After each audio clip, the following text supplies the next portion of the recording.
आपने हिंदुस्तान का माहौल आपने देखा होगा कि पिछले 5 सालों में हिंदुस्तान का माहौल बिल्कुल बदल गया है, बिगड़ गया है। देखा आपने जो पहले, कितनी साल की हो? हाँ, 10 साल की हो तो तुम्हें पता लगा पिछले 5 साल में देखा तुमने कि माहौल बिगड़ गया। देखा ना, जो पहले मूड हुआ करता था, जो पहले शांति थी, जो भाईचारा था, वो गायब हो गया ना, गायब हो गया। और अगर, अच्छा तुम्हारा नाम क्या है? नाम क्या है तुम्हारा? आकृति। अगर आकृति को, अगर 10 साल के बच्चे को ये बात समझ आ गई तो ये आपको भी मालूम होगा, सबको मालूम है ना कि माहौल बिगड़ गया। इसका कारण क्या है? बहुत सारे लोग कहेंगे कि इसका कारण नरेंद्र मोदी है, इसका कारण आरएसएस है, इसका कारण बीजेपी है। मगर मैं थोड़ा सा बदल के कहना चाहता हूं, इसका कारण, सबसे बड़ा कारण कि हिंदुस्तान की जनता को और खासतौर से जो हमारा युवा है उसे रास्ता नहीं दिख रहा है, डरा हुआ है। क्यों डरा है? बेरोजगारी से डरा है। युवा को यह नहीं समझ आ रही,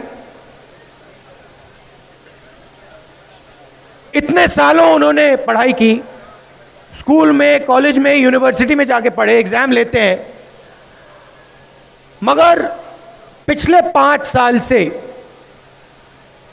उनको रोजगार नहीं मिल रहा है।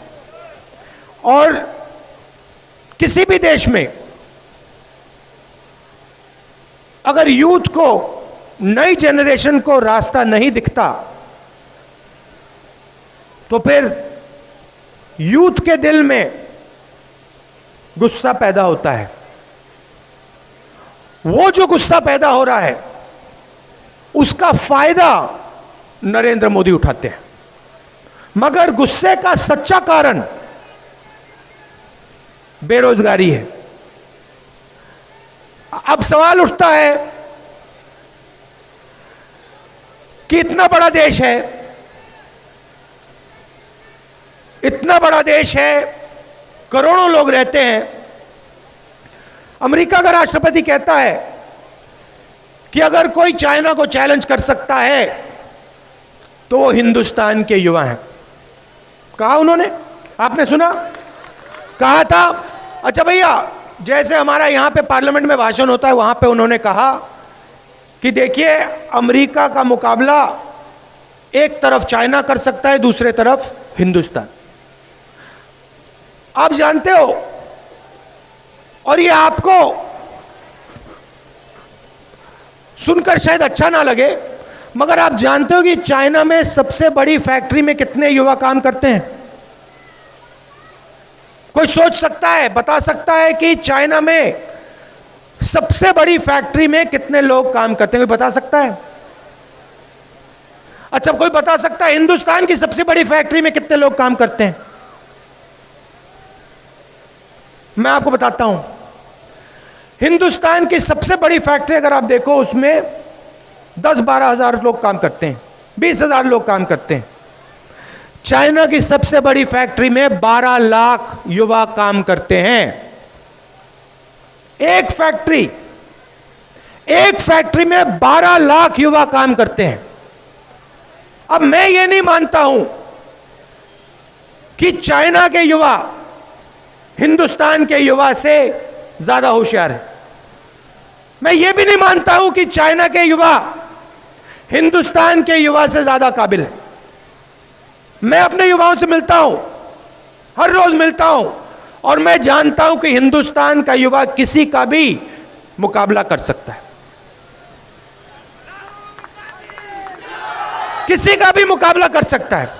तो ये हो क्या रहा है, ये हो क्या रहा है कि यहां पे इस कॉलोनी में, पूरी दिल्ली में युवा भटक भटक के रोजगार ढूंढ रहा है। उसके दिल में नफरत, गुस्सा पैदा हो रहा है। उस गुस्से का फायदा नरेंद्र मोदी, केजरीवाल जी उठा रहे हैं। मगर जो आपके सामने सबसे बड़ी मुश्किल है, बेरोजगारी, उसके बारे में ना केजरीवाल जी बोलते हैं, ना नरेंद्र मोदी जी बोलते हैं। मैं आपको बताता हूं, इनकी राजनीति नफरत की राजनीति है। और अगर ये आप लोगों को रोजगार दिलवा दें तो इनकी राजनीति वहीं की वहीं खत्म हो जाएगी। यहां पे मेट्रो बना, यहां आपको याद होगा केजरीवाल जी ने कहा, केजरीवाल जी आए, कहा भ्रष्टाचार को मिटा दूंगा। याद है नरेंद्र मोदी ने क्या कहा था? भ्रष्टाचार को मिटा दूंगा। दोनों ने एक बात कही, भ्रष्टाचार को मिटा दूंगा। भ्रष्टाचार मिटा दिया क्या? मिट गया क्या भ्रष्टाचार?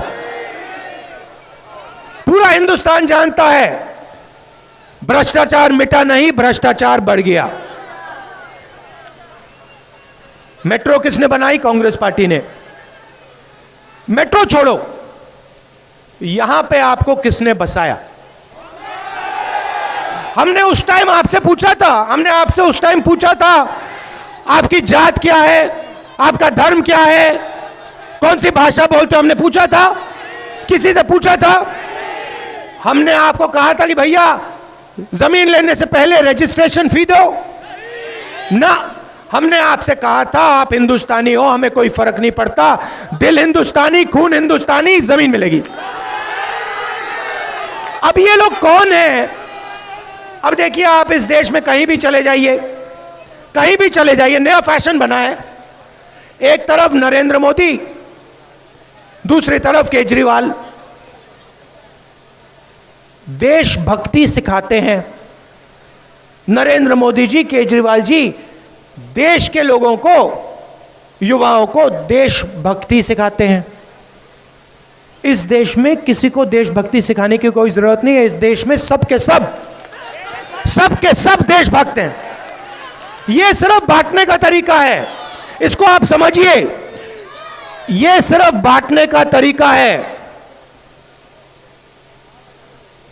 पिछले 5 सालों में नरेंद्र मोदी ने 3,50,000 करोड़ रुपए अनिल अंबानी, अदानी जैसे लोगों को दिए हैं। ये भैया, ये आप समझिए क्यों दे पाए? ये इसलिए दे पाए क्योंकि आप लोगों को बांटा। आप लोग एक दूसरे के बीच में लड़ते हो और आपके जेब में से पैसा निकाल के सीधा अदानी के जेब में जाता है। आपको पता भी नहीं लगता, आपको पता भी नहीं लगता आपका कितना पैसा अदानी अंबानी के जेब में जाता है। अच्छा भैया, यहां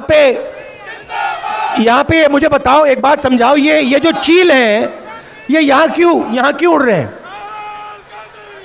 ये चील यहां क्या कर रहे हैं? बताओ मुझे, कोई बता सकता है? ये चील जो घूम रहे हैं यहां पे क्यों घूम रहे हैं? हाँ, ये जो गंदगी है, आप बताओ मुझे, इस गंदगी को हटाने के लिए आपको क्या लगता है कितने करोड़ रुपए लगेंगे? कितने लगेंगे बताओ? 5 करोड़, 10 करोड़? 10 साल की बच्ची कह रही है 5 करोड़, 10 करोड़, ठीक है, 50 करोड़ लग जाएंगे। नरेंद्र मोदी जी ने कुछ ही दिन पहले हिंदुस्तान के सबसे अमीर लोगों का 1,30,000 करोड़ रुपए टैक्स माफ किया है। 1,30,000 करोड़ रुपए। आप लोग गंद में रहो, आप लोग 24 घंटे गंद में रहो, और वो लोग महलों में, हवाई जहाजों में शांति से रहें। यह उनका पैसा नहीं है। और मैं ये बात समझता हूं कि इस देश में बहुत सारे ऐसे बिजनेस वाले हैं, बड़े बिजनेस वाले, छोटे बिजनेस वाले, जो पूरा दम लगा के काम करते हैं। मैं उनके खिलाफ नहीं हूं। मैं उनके खिलाफ, अनिल अंबानी जैसे चोरों के खिलाफ हूं। चोरों के खिलाफ हूं जो, अब आप ये मत सोचो लाखों करोड़ रुपए, 1,30,000 करोड़ रुपए टैक्स माफ हुआ, 3,50,000 करोड़ रुपए कर्जा माफ हुआ। अच्छा भैया, नरेंद्र मोदी ने किसानों का कितना कर्जा माफ किया है? कितने रुपए माफ किया है? हमने 72,000 करोड़ रुपए माफ किया था 10 दिन के अंदर। 10 दिन के अंदर हिंदुस्तान के किसान आए थे, उन्होंने कहा देखिए हमारा भी कर्जा माफ कीजिए। 10 दिन में 72,000 करोड़ रुपए मनमोहन सिंह ने साइन करके दे दिया। क्योंकि हम जानते हैं कि आप देश को बनाते हो। अच्छी तरह सुन लो, गरीबों के बिना, किसानों के बिना, मजदूरों के बिना यह देश कभी नहीं खड़ा हो सकता है, कभी नहीं खड़ा हो सकता है। तो आपको समझना होगा कि चाहे वो केजरीवाल जी है, चाहे वो मोदी जी है, उनका एक ही फंडा है, आपको बांटना। मुझे आप बताओ, मुझे बताओ, केजरीवाल जी ने कांग्रेस पार्टी पे सवाल उठाए थे, भ्रष्टाचार पे सवाल उठाए। मुझे बताओ क्या हुआ उनके उन सवालों पर? क्या हुआ? चुनाव के बाद, अरे कितने साल के हो तुम? देखो भैया, 12 साल के बच्चों को, 10 साल के बच्चों को मालूम है।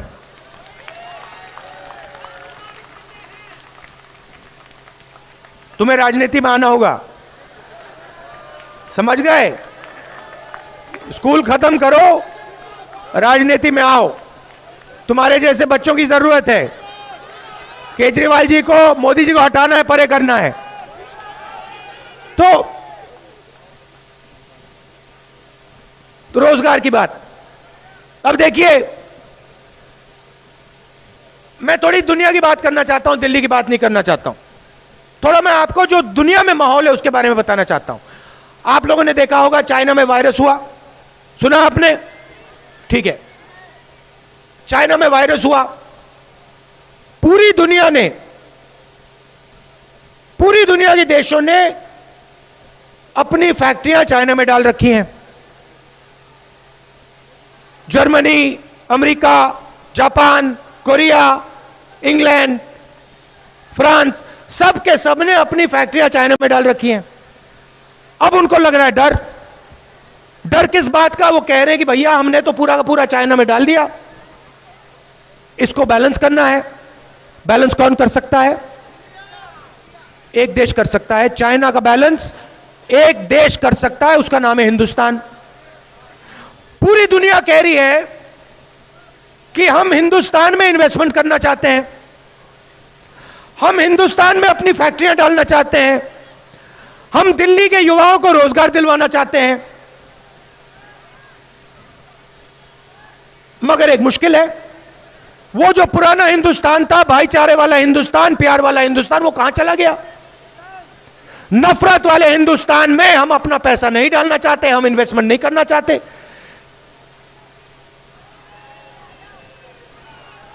तो मौका है, बहुत बड़ा मौका है, आपके बच्चों के लिए मौका है। पूरी दुनिया देख रही है, कह रहे भैया हिंदुस्तान में इन्वेस्टमेंट करो, और फिर अगले मिनट कहते हैं भैया हिंदुस्तान में तो नहीं कर सकते। पहले बात होती थी पाकिस्तान में नफरत, हिंसा, हिंदुस्तान में शांति, भाईचारा, प्यार। आज हम देखते हैं हिंदुस्तान में नफरत, हिंदुस्तान में गुस्सा, हिंदुस्तान में क्रोध। हम इन्वेस्टमेंट नहीं करेंगे।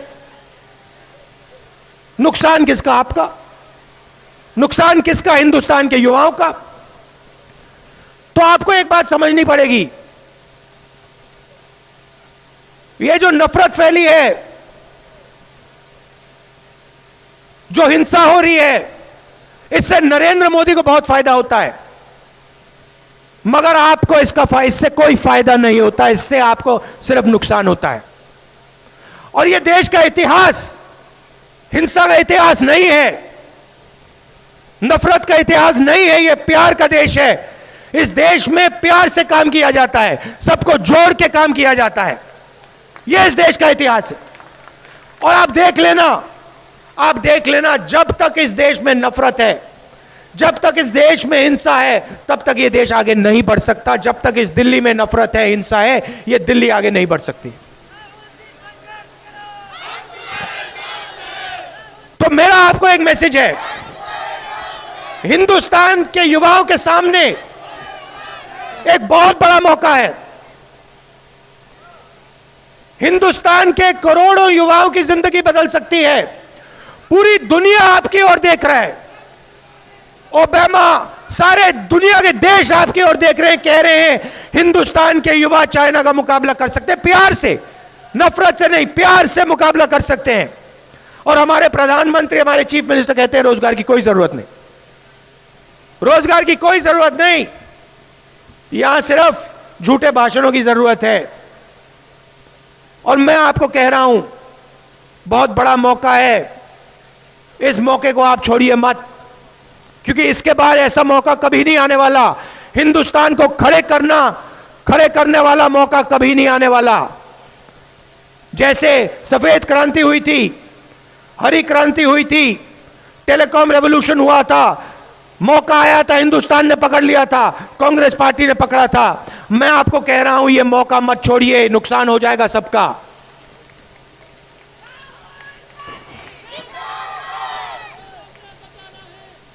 हां, इस देश को अगर आगे ले जाना है, सबको मिलकर एक साथ खड़े होकर, सबको एक साथ मिलकर खड़े होकर आज आगे जाना होगा। और ये जो भैया देखो, आप मेरे सब भाषण सुन लो, मैं अब 15 साल से राजनीति में हूं।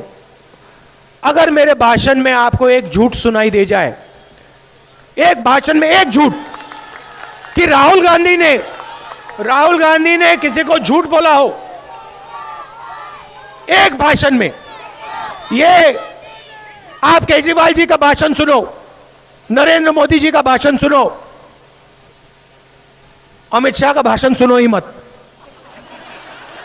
टाइम जाया मत करो, उसका भाषण को सुनने की जरूरत नहीं है, उसमें सिर्फ कचरा है। नरेंद्र मोदी का सुनो, उसमें झूठ मिलेगा। केजरीवाल जी के भाषण को सुनो, उसमें झूठ मिलेगा। अगर मैंने कहा कि देखो किसानों को 72,000 करोड़ रुपए मिलेंगे, तो 10-15 दिन के अंदर हमने कर दिया। अगर हमने आपसे कहा, अगर कांग्रेस ने कहा मेट्रो की जरूरत है, तो मेट्रो हमने आपको दे दी। अगर हम आपको आज कह रहे हैं कि पोल्यूशन के बारे में, इस गंद के बारे में कुछ करना चाहिए, तो मैं आपको यहां से गारंटी करके कह रहा हूं, मैं ऐसे नहीं कह रहा हूं। तो जो हम कहते हैं, दिल से कहते हैं। देखिए हमारा, आप एक बात समझिए, नरेंद्र मोदी जी का आपके साथ कितना लंबा रिश्ता है? 5 साल का रिश्ता है। केजरीवाल जी का कितना लंबा रिश्ता है? 5 साल का। हमारा कितना लंबा रिश्ता है? हमारा भैया शब्दों का रिश्ता नहीं है, हमारा दिल का रिश्ता है, प्यार का रिश्ता है, हमारा पारिवारिक रिश्ता है। जिससे प्यार होता है उसको झूठ नहीं बोला जाता। जिससे प्यार होता है उससे झूठ नहीं बोला जाता। अपने परिवार से आदमी झूठ नहीं बोलता है। यह रिश्ता हमारा आपका, तो आपको यह समझना होगा। और मैं सच बोलूं तो मैं भी समझता हूं, देखो मुझे सचमुच में बोलने की भी जरूरत नहीं है। मैं जानता हूं कि जो दिल मेरे दिल में आपके लिए है, वही आपके दिल में मेरे लिए है। मैं जानता हूं उसको। और मैं आपको आश्वासन देना चाहता हूं कि हिंदुस्तान में जो सच्ची लड़ाई है, ये जो देशभक्ति की बात करते हैं, Pakistan, Afghanistan, Bangladesh, America, Japan, China, इनकी बात करते हैं, ये सब खोखली चीजें हैं। हिंदुस्तान के सामने, मैं आपको बता रहा हूं, हिंदुस्तान के युवा अच्छी तरह सुन लो, और इस चीज से आप बच नहीं पाओगे। हिंदुस्तान के सामने एक सबसे बड़ी चुनौती है, और वो चुनौती अगर आपने छीन ली, पकड़ ली, तो ये हिंदुस्तान के सामने दुनिया में सबसे बड़ा मौका है। और अगर आपने वो चुनौती नहीं छीनी, नहीं पकड़ी, तो जो आपको आज हिंसा दिख रही है हिंदुस्तान में, उससे 10 गुना हिंसा आपको दिखनी शुरू हो जाएगी। और मौका क्या है? मौका यह है कि हमारे युवा एक साथ खड़े होके हिंदुस्तान को दुनिया का मैन्युफैक्चरिंग कैपिटल बना दे, दिल्ली को दुनिया का मैन्युफैक्चरिंग सेंटर बना दे। यह मौका है। और मैं आपको बता रहा हूं, मैं अपना पूरा दम, अभी भैया ये थोड़ी देर बकवास करेंगे, मगर मैं आपको बता रहा हूं, मैं अपना पूरा दम, जो भी मेरे अंदर है, मैं पूरा अपना दम हिंदुस्तान के युवाओं को रोजगार दिलवाने में लगा दूंगा। क्योंकि मैं जानता हूं, समझता हूं, मैं जानता हूं, समझता हूं, असली देशभक्ति क्या थी? असली देशभक्ति अंग्रेजों से लड़ाई थी। अगली देशभक्ति क्या थी? सफेद व्हाइट रेवोल्यूशन। असली देशभक्ति हरी क्रांति। असली देशभक्ति टेलीकॉम रेवोल्यूशन।